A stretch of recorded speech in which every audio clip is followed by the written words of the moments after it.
Hey guys, and welcome back. So this is a video we feel is long overdue. One of the hot topics at the start of every season that you guys always ask us about, what are the low spin drivers of the year? Low spin being one of the real sort of characteristics of a long drive. Exactly. So what driver can I hit as far as possible? Exactly. Yeah. So looking at all the different kind of heads across the board, we thought it would be a good idea to do a little test, our own test, and create some kind of ranking system for you guys to be able to see how, you know, the top 5 drivers in our store compare against one another. How do they rank in terms of, you know, spin reduction and that type of thing, and what we tend to find. So we've selected 5 what we would consider low spin heads. Certainly, well, I don't know if I would necessarily, I know this one isn't a particularly low spin head, but it would be considered by Titleist to be their lower spin head. So this is their low spin head? That's their low spin head. This is Callaway's low spin head? So Rogue Sub-Zero, yep. Okay. We've got Ping G400 LS Tech. Yep. Okay. Yep, we've got TaylorMade M3, obviously adjustable weights. We've moved those forward for maximum spin reduction. Okay. And then obviously we've got the Cobra F8 Plus. The Plus. Again, yeah, with the 12 and 2 gram weights, we brought the 12 gram forward, bringing that CG further forward. So, you know, we are going for that low spin scenario. We're compromising the MOI a little bit by, you know, bringing that mass forward. That's a video that's coming as well. Yep. Little MOI special. Little MOI special. So, you know, a little bit more depth into these buzz terms in the industry. MOI, gear effect, all that sort of stuff. So, want to try and help out a little bit with that. So, why don't we start with the Titleist, Matt? We'll start with the Titleist, sure. We'll probably get 5 shots with each. Perfect. And then we'll go from there. So just quickly, the goal with these videos, we're going to kind of call it a shootout series, for lack of a better term. Maybe we can come up with something more clever because everyone uses that. But the goal, guys, is to give you just some nice general data to go into a fit with, to say, okay, I am a high spin player. These are the clubs that I want to try when I go. Because you can't try 6 drivers in a fitting. You can't. You don't try 6, 7 drivers with players when you do fittings. It's too many, right? Well, we go through so many, you know, head shaft combos. You know, if you pick, you know, 6 heads and then you pick, you know, 6, 7 shafts. Way too many. You know, that's a lot of clubs. I mean, to get the highest quality out of a driver fit specifically, I try never to go over 60 shots. Great. So that's about my cutoff with any real deep driver fit is about 60 quality drives. So to get someone where they can actually achieve that in the fitting, I think the goal with these shootout videos, and we're going to do them with all kinds of different stuff, fairways, hybrids, wedges, everything. Every topic that we can find to talk about. And we're going to do it so that just we can kind of shortcut your process of elimination a bit. Not to say you should ever completely discount something, but you just can't go into a fit with 100,000 different options and try to hit them all. Exactly. And this is just, I think it's important to say this is just, you know, our 2 cents for your swing. Totally, yeah. Because that's something that people get, well, you know, I'm a little steeper than Matt, I have a more of an open face than Matt. You know, there's going to be variables to this. This will just give you a comparison for Matt's swing, all these 5 heads with your gamer shaft, the Kurokage XT by Mitsubishi. As to what one works as the low spin for you. Okay, let's get some numbers. So we're starting out first with the Titleist, the 917 D3. D3, okay.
Okay, Matty, great stuff.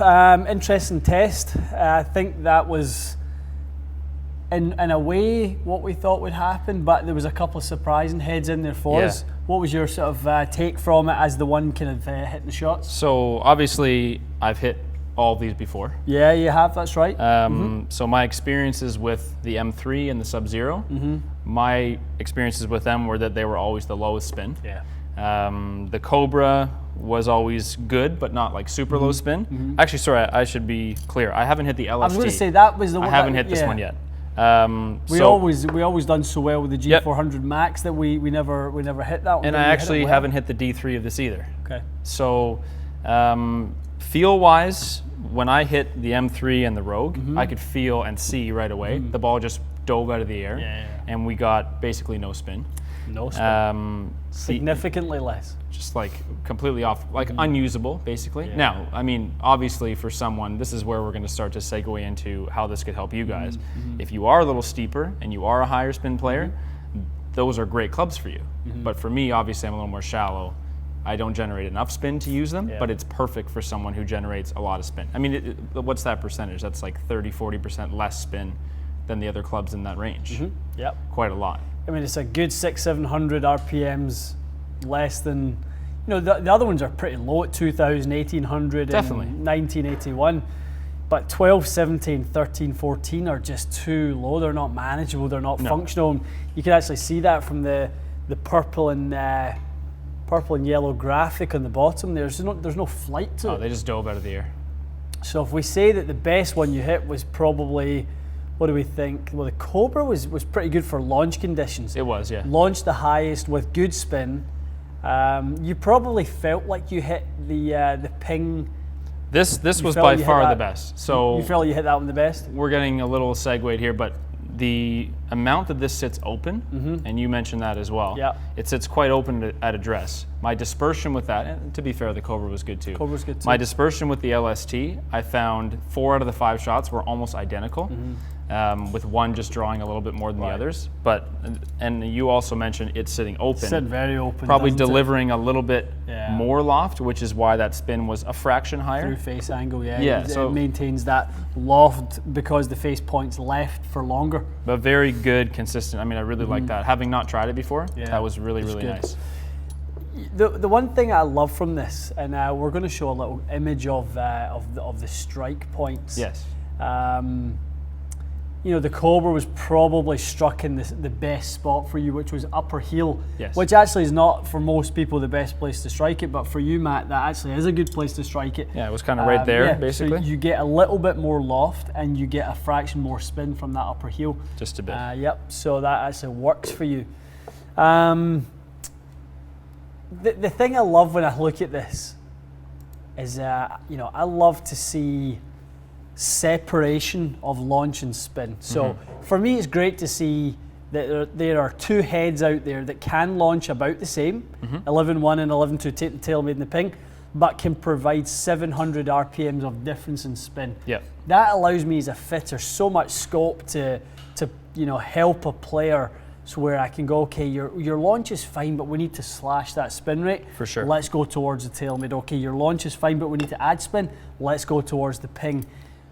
Really interesting. I think just quickly, because there is no movable weight to the front with the LST, would you say if they had the opportunity to put a heavy weight here, they might be able to get that closer? Because these being forward, we just discovered in the last video, that made a crazy difference. When you move CG, the center of gravity of that head, it's going to make a big difference. So that's a huge thing. How heavy of a weight is this in the LST? I've weighed that in the LS Tech specifically, it's extremely heavy. I think I want to say it's about 12, 14 grams. We'll actually weigh it and put it up on the screen. We'll double check it.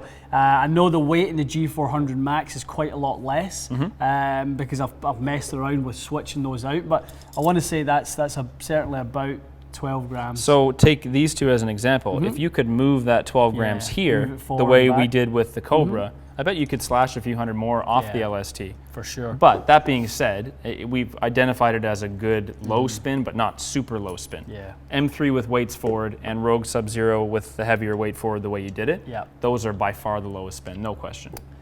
I would look at that picture overall, and if you were coming to me for a fit, Matt, and you were asking which one's the best for me, I would say obviously the Cobra one is going the furthest with the best dispersion. It's hard to argue that when you say it like that. For your flight, you done so well with the Penguin, because right now you're working through some transitional changes. You're turning it over a little bit. Yeah. How much open the LS Tech sat for you was really, really good. Wasn't afraid of the hook shot with that club. No, definitely not.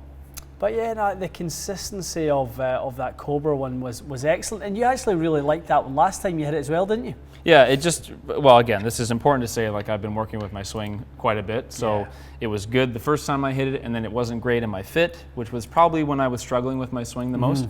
And now that I've kind of got a little more, I guess, control with the club face and path, this was quite nice as well. I think the viewers are going to be devastated your club head speed and ball speed's down. It's definitely down, yep, to be fair. So we're not going to bore you with... While you're in transition. It's not an instructional golf instruction channel, so we won't get too far into it. They'll be asking. We can chat about it, yeah. It's just I'm not creating as much lag in the downswing, which is good because I had way too much and it was just causing me to spray it and lose control of the face. So you're trying to kind of get some more predictability to your swing right now, aren't you? You're trying to maintain some width, trying to kind of, guys, so many of you are obviously focused on trying to lag it more, get more speed. Matt has too much speed, so he gets a little too narrow in the downswing, which can cause his dispersion to kind of get a little too wide. So for the people out there who are chasing too much lag, there's a good saying, lag is only good if you get rid of it. Which I don't, Which you don't, you hold on to, which is what causes the two-way miss. So little segue, just because I know there'll be a bunch of people going, why is Matt's ball speed about 4 or 5 miles an hour slower than usual? At least, yeah, I mean, because when you're going, you're like 173, 174. So today at 166, 165 is a bit down. But we're okay with that, and I think that provides some consistency to the test as well. We saw some really good flights. So moral of the story is, guys, if you're looking for the lowest spinning heads out there, you're probably going to find it in the TaylorMade M3 and the Rogue Sub-Zero. These two for sure. Yeah. And a little segue is, if you want a nice low spin head that you don't want to fear hooking, that's a great head. It's a great head. That's a fantastic head. And that's part of it. We're focusing on low spin here, but they all have their own attributes. They all have their own characteristics and things that they can help with, and that's why it's never a one-dimensional thing that this driver will go the longest for everyone. Depends what your needs are. And we can quickly say this had a fraction more spin, but I think people assume the Titleist is like way too high spin. It wasn't bad. It was a couple hundred RPMs more than the other ones. Let's compare it to, well, we know we love the Ping and the Cobra. It was what was it? 80 RPMs more spin than the Ping. So fair enough, we can say the ball speed did seem to be lower with that one. A little bit lower. Now, whether that's 100% true or whether that's just my experience, it's hard to say, but people can at least go to their fittings looking for a lower spin head, and the D3 performs nice, but not as much, not as low. No, that's it. And I think what we saw was there was when you missed the Titleist ever so slightly, there was a little bit more of a drop off with the Titleist in terms of ball speed. So you guys may or may not have seen our video on Titleist drivers in the past. We've spoke about that. If you've got ball speed in excess, Titleist is a great option. Good consistent club. If you have really low spin, Titleist is a great option. It'll probably spin a hair more than some of the other ones. Right. So great head if those are your circumstances. For sure. If not, you might want to go down the route of one of the other ones. For sure. Good. Well, I think this was a good little test to give you guys a little taster for some of the real good performing low spin drivers. If you see yourself ballooning the ball a little bit out there, losing distance into the wind, that type of thing, those are some of the combos that might work well for you. That was great. Yeah, let us know in the comments if there's, let us know what the next shootout you want to see. That would be good. Yeah, because we'll be filming in the next couple weeks. Yep, so we've got our list, and goes through fairway woods and hybrids and game improvement irons, players irons, but guys, you guys drive the ship here for us, so you tell us and we'll do it. I think golf ball is a big one. We have to get to the golf balls, which is the high spinning golf ball off the tee, or best performing off the tee, best around the greens. just got some great news. We're actually going to go start filming in the next couple of weeks outside, which is going to be absolutely fantastic. We're really excited because I think there's a lot of people still, you know, maybe a little bit kind of curious as to whether the difference is testing indoors or outdoors, and what those variables will be. So really excited about that. But don't worry, we're still going to bring the quad. Like we'll still have all the numbers Keeping and everything. Consistency. Well, that's the beauty of using quad camera-based measurements rather than radar-based measurements. You know, we're not dealing with two different, you know, environments. Quad will create the right environment because it's just looking at impact, pre and post impact. For sure. So fantastic stuff. Guys, thanks so much for watching. We'll see you again soon.